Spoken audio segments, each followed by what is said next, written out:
Before this video begins, I'd like to start off with a moment of silence for our boy Uzoma Obalor. Let's raise our protein shakes to him. I mean, he fought the hard battle, and he ultimately deleted his response video, so... Flawless victory. That's for you, buddy. Although he was a founding father of the Jersey Juice Gang, Qwin Vitale is no longer part of this friend group anymore. However, he is still friends with Cornelius Masterson, so he's kind of juicy by association. A lot of people may be thinking like, Qwin, no way, dude. Qwin is natty as hell. And I understand that. And I'm going to make some arguments as to why Qwin is on steroids. The moment you take steroids, you are no longer considered natural. So even if you've cycled in the past or experimented with steroids, you've altered your hormonal balance and there is no going back from that. So for the sake of this video, once you touch steroids, you are no longer natural. So the reason why I mention that is because although I may not be able to convince some of you on the fact that he may be on steroids now, that doesn't change the fact that he was most definitely on steroids back then. So let's take a look at Qwin's natural, non-GMO, vegan, grass-fed, 2-year body transformation. This is from the ripe age of 15 to 17 years old. Qwin is your average, teenage boy. Probably worked at Hot Topic for a minute.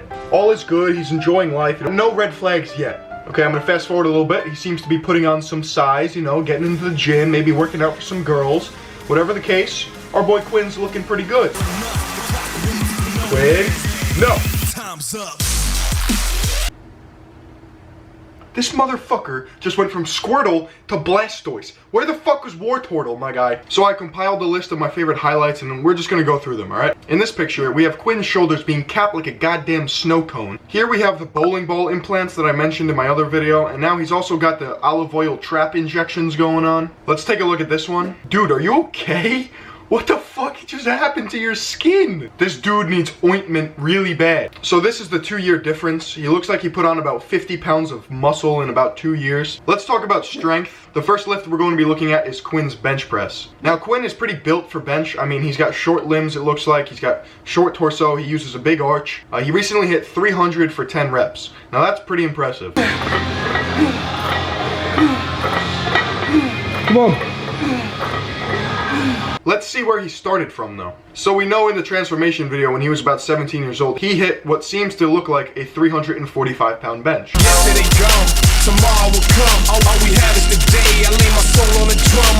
Within 2 years, that's pretty goddamn wild if you ask me. So I found a gap in his Instagram that I found kind of weird. About 3.5 years ago, Qwin benches 305 for 2 sets of 5. It seems really fishy to me how strong he was back then, and we're going to take a look at his other lifts too, compared to how strong he is now. His body composition was also not altered that much. Like, he doesn't go in a turbo bulk up to like 210 pounds. He stays within, I'd say, 15 to 20 pounds. Let's take a look at another one of his bench progressions. So this gap is the weirdest to me. So Qwin benches 275 for a 5x8 in June, then does 265 3x8 in October, and then in December he's doing 280 pounds for a 4x10, followed by, a set of 315 just for shits and giggles. For 4 reps. Where does muscle fatigue fall into place here? Alright, so we went over his bench press. Looks a little suspicious to me. Let's take a look at his squat. So in December of 2016, Qwin decides to stroll into the gym, and he hasn't squatted in months, and decides to throw on 405 5x5.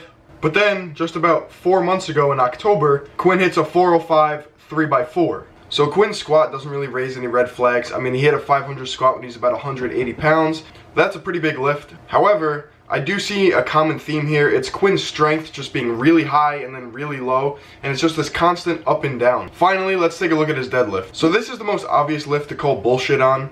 Back in September, he did a 3x2 of 500 pounds. 1 month later, he does 6 reps of 515, and then 3 months after that, also known as like 5 days ago, he hits 6 reps of 545. So Qwin doesn't really get above 200 pounds. He's not like a really big dude. When does your strength slow down? Can someone let me know? Is there something in the water in the Egg Harbor Township?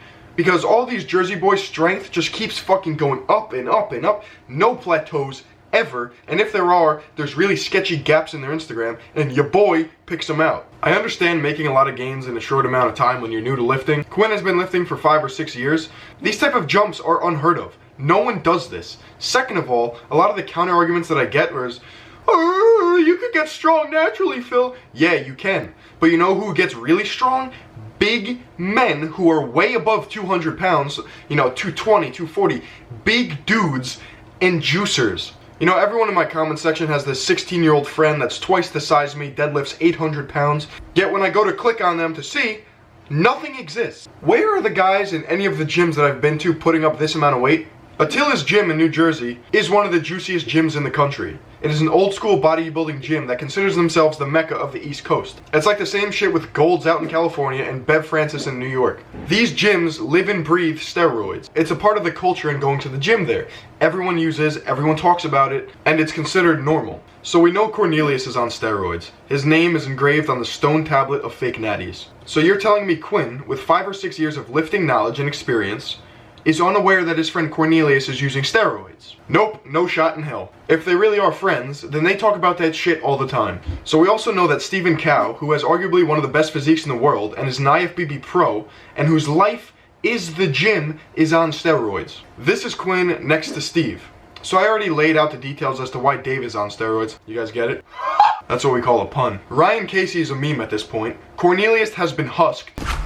Uzoma is currently recovering from a traumatic event. Dylan has made 2 videos low-key defending his fake nattiness. And Qwin, who was once the biggest and the strongest of the Jersey Juice Gang, is now on the sidelines. However, his gains are coming back, and they're coming back pretty fast. Based on the pictures that I've showed you guys, the up and down of his strength levels and his physique, the fact that this is his career and source of income, tells me that there is no doubt in my mind that he has used or is currently using steroids to bust into and to currently remain in the fitness industry. I have one question for you guys. Do you think that there was a sperm bank accident in which all the genetic elite sperm got mixed up into one pile and then sent off to Egg Harbor Township in New Jersey? I mean, it kind of makes sense. Egg, sperm come together, bada bing, bada boom. Now you have a friend group that has elite level genetics, strength levels, insane physiques, careers that come from fitness, and huge social media followings. Open your fucking eyes, because you guys have been lied to for quite some time. The Jersey Juice Gang has officially just been busted. I'm so dead, all I see is rose red. I step in the area, top of hysteria, this is it, and they prepare for the burial. Motherfuckers get no mercy, ran out of blood and I'm so thirsty. My mind's gone, been dark times, I grind on these dark nights. No, this is not the ending,